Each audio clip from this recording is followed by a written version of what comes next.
إنما الدنيا حطام إنما ناظرین اکرام الدنيا قدر، السلام علیکم ورحمۃ اللہ وبرکاتہ۔ آج کا ہمارا موضوع ہے رسول اللہ صلی اللہ علیہ وسلم بحیثیت معلم انسانیت۔ بات شروع کرنے سے پہلے آپ سے گزارش ہے کہ اگر چینل پر نئے ہیں تو چینل کو سبسکرائب کریں، ویڈیو پسند آنے پر لائک کریں اور دوست احباب کو شیئر کریں۔ معلم انسانیت حضرت محمد مصطفیٰ صلی اللہ علیہ وسلم کی ذات گرامی، جہاں ایک طرف زندگی کے تمام شعبوں میں قیامت تک آنے والی انسانیت کے لیے ایک بہترین آئیڈیل نمونہ اور اسوہ ہے، تو وہیں دوسری طرف تعلیمی، تدریسی اور ٹیچنگ کی فیلڈ میں بھی ایک ایسا لازوال اور سدا بہار نمونہ رکھتی ہے کہ تاریخ انسانی میں جس کی کوئی مثال نہیں مل سکتی،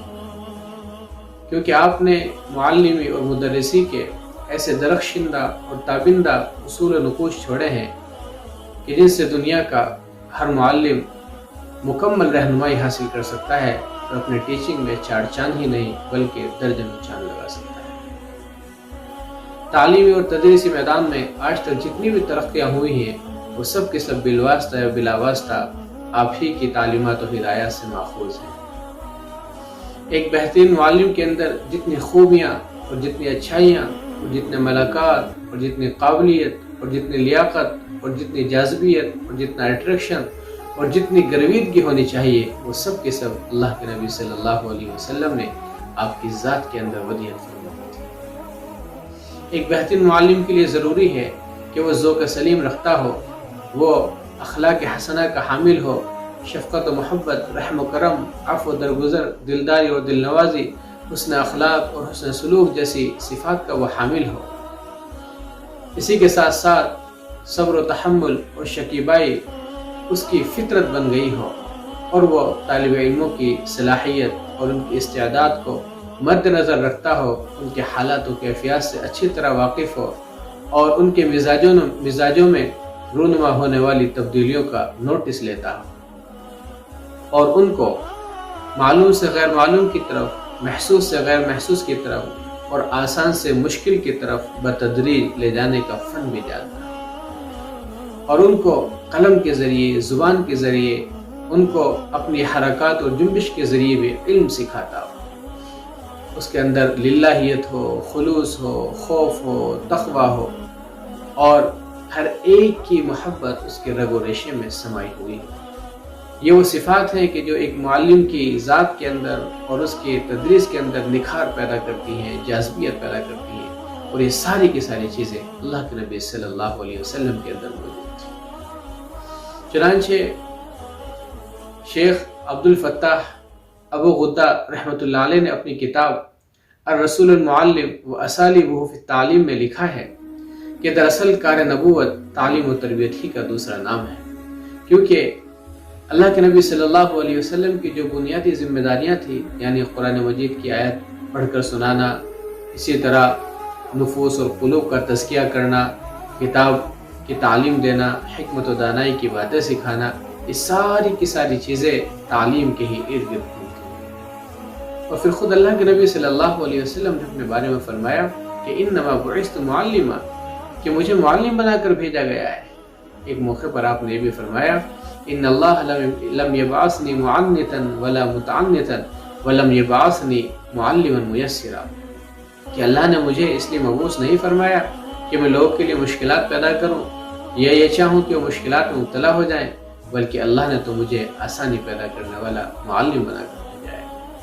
اور سب سے بڑھ کر یہ کہ اللہ کے نبی صلی اللہ علیہ وسلم پر جو پہلی وحی نازل ہوئی، جس میں سورۃ العلق کی 5 آیتیں نازل ہوئی، ان میں تعلیم و تعلم کا ذکر ہے، اور 2 مرتبہ اس میں تعلیم و تعلم کا تذکرہ ہے۔ ایک جگہ علم بالقلم، یعنی اس سے کتاب کی تعلیم مراد ہے، اور دوسری جانب اس بات کی طرف متوجہ کیا گیا ہے، یعنی انسان جن علوم کو نہیں جانتا، جو علوم ابھی اس کی دسترس میں نہیں ہیں، اس کی گرفت میں نہیں ہیں، ان علوم کے تعلق سے فرمایا گیا علم الانسان ما لم یعلم، اور یہ وہ علوم ہیں کہ جو انسان کو محنت کر کے، کوشش کر کے اور اللہ کی توفیق سے حاصل ہو سکتے ہیں۔ اللہ تبارک و تعالیٰ انسان کو وہ سکھاتا ہے جس کو وہ نہیں جانتا۔ قیامت تک جتنے اکتشافات ہوں گے، اختراعات ہوں گے، جتنی سائنسی ترقیاں ہوں گے، وہ سب کی سب اس آیت کے اندر آ گئی ہیں۔ ایک مثالی معلم کے لیے بہت سی چیزیں ہیں جن کو اس کے اندر ہونا ضروری ہے۔ سب سے پہلی چیز یہ ہے کہ وہ بلند اخلاق کا حامل ہو۔ چنانچہ اللہ کے نبی صلی اللہ علیہ وسلم کے تعلق سے فرمایا گیا وَإِنَّكَ لَعَلَىٰ خُلُقٍ عَظِيمٍ۔ ایک مثالی معلم کے لیے ضروری ہے کہ وہ قادر الکلام ہو، فصیح اللسان ہو، اور وہ مضمون کو طلباء کے ذہنوں میں بٹھا دیتا ہو۔ چنانچہ یہ چیز بھی اللہ کے نبی صلی اللہ علیہ وسلم کی ذات میں ملتی ہے کہ آپ جو تھے فصیح اللسان تھے، قادر الکلام تھے، آپ کو جوامع الکلم عطا فرمائے گئے تھے۔ جس بات کو آپ کہتے تھے ٹھہر ٹھہر کر اسے کہتے تھے، ایک بات کو 3 بار دہراتے تھے، سننے والا سن کر سمجھ لیا کرتا تھا، یاد کرنے والا یاد کر لیا کرتا تھا۔ اسی طرح ایک مثالی معلم کے لیے ضروری ہے کہ اس کو تعلیم کے مختلف انداز اور اسلوب آتے ہوں۔ چنانچہ اللہ کے نبی صلی اللہ علیہ وسلم بھی صحابہ کرام کے لیے مختلف انداز اور مختلف طریقے اور مختلف اسلوب اختیار کیا کرتے تھے۔ اسی طرح ایک بہترین معلم کے لیے ضروری ہے کہ وہ صرف اپنی زبان کے ذریعے ہی علم نہ دے، بلکہ وہ متون کو یاد کرائے، وہ نصوص کو یاد کرائے، وہ خاص عبارتوں کو یاد کرائے، پیراگرافز کو یاد کرائے۔ چنانچہ اللہ کے نبی صلی اللہ علیہ وسلم کی ذات کو اس تعلق سے ہم دیکھتے ہیں تو یہ ملتا ہے کہ آپ ممبر پر بیٹھ کر آپ صحابہ کرام کو قرآنی آیات یاد کرایا کرتے تھے، آپ جو ہیں دعائیں یاد کرایا کرتے تھے، اسی طرح آپ تشہد یاد کراتے تھے، استخارہ کی دعا کرتے تھے۔ ایک مثالی معلم کے لیے یہ بھی ضروری ہے کہ وہ کبھی کبھار کسی ایک طالب علم کو کھڑا کرے، اس سے کچھ سوالات کرے، یا 2 طالب علموں کو کھڑا کرے، ایک سوال کرے اور دوسرا جواب دے۔ چنانچہ اس سلسلے میں اس طریقے سے طلباء کے اندر ایک توجہ پیدا ہوتی ہے اور علم حاصل کرنے کا جذبہ، شوق اور ذوق ان کے اندر پروان چڑھتا ہے۔ اس کی مثال وہ حدیث ہے جو حدیث جبرائیل کے نام سے مشہور ہے۔ چنانچہ ایک نوجوان خوبصورت شکل میں اللہ کے نبی صلی اللہ علیہ وسلم کی خدمت میں حاضر ہوتے ہیں اور آپ کے سامنے بیٹھ جاتے ہیں اور آپ سے ایمان کے بارے میں، اسلام کے بارے میں، احسان و تزکیہ کے بارے میں اور اسی طرح علامات قیامت کے بارے میں سوالات کرتے ہیں، اور اللہ کے نبی صلی اللہ علیہ وسلم ہر سوال کا تشفی بخش اس کو جواب دیتے ہیں، اور صحابہ کرام کھڑے ہو کر اس پورے منظر کو اپنی سر کی آنکھوں سے دیکھتے ہیں۔ اسی طرح ایک مثالی معلم کے لیے یہ بھی ضروری ہے کہ وہ صرف زبان کے ذریعے یا قلم کے ذریعے ہی علم نہ سکھاتا ہو، بلکہ عملی طور پر اور پریکٹیکلی بھی وہ اپنے طالب علموں کو بہت سی چیزیں سکھاتا ہو۔ چنانچہ اللہ کے نبی صلی اللہ علیہ وسلم بھی صحابہ کرام کو وضو کا طریقہ سکھاتے تھے، نماز پڑھ کر دکھاتے تھے، حج کی چیزیں بتا کر دکھاتے تھے، قربانی کا طریقہ بتاتے تھے، اور بہت سی چیزیں جو ہیں پریکٹیکلی سکھایا کرتے تھے۔ اسی طرح ایک مثالی معلم کے لیے ضروری ہے کہ وہ بہت سے ان مضامین کو جو بہت مشکل نظر آتے ہیں مثالوں کے ذریعے سمجھائے۔ چنانچہ اللہ کے نبی صلی اللہ علیہ وسلم بھی بہت سی چیزوں کو مثالوں کے ذریعے سمجھا کر بتایا کرتے تھے۔ آپ نے اچھے اور برے دوست کی مثال دے کر بتایا کہ اچھا دوست مشک بیچنے والے کی طرح ہے اور برا دوست جو ہے وہ بھٹیارے کی طرح ہے۔ اگر کوئی انسان اچھے مشک بیچنے والے کے پاس جائے گا تو وہاں یا تو مشک خریدے گا یا پھر جو ہے اس کو مشک دے دے گا، یا پھر اس کو جو ہے کم از کم خوشبو تو مل ہی جائے گی۔ لیکن اگر بھٹیارے کے پاس جائے گا تو اس کے کپڑے کالے ہوں گے یا اس کے کپڑے جل جائیں گے یا پھر اس کو دھواں تو ملنا ہی ہے، اس سے تو بچ نہیں سکتا۔ اسی طرح ایک مثالی معلم کے لیے یہ بھی ضروری ہے کہ وہ قلم کے ذریعے یعنی بورڈ کا استعمال بھی کرے۔ چنانچہ اللہ کے نبی صلی اللہ علیہ وسلم کے تعلق سے ہمیں بہت سی چیزیں ایسی بھی ملتی ہیں۔ ایک موقع پر آپ نے ایک چکور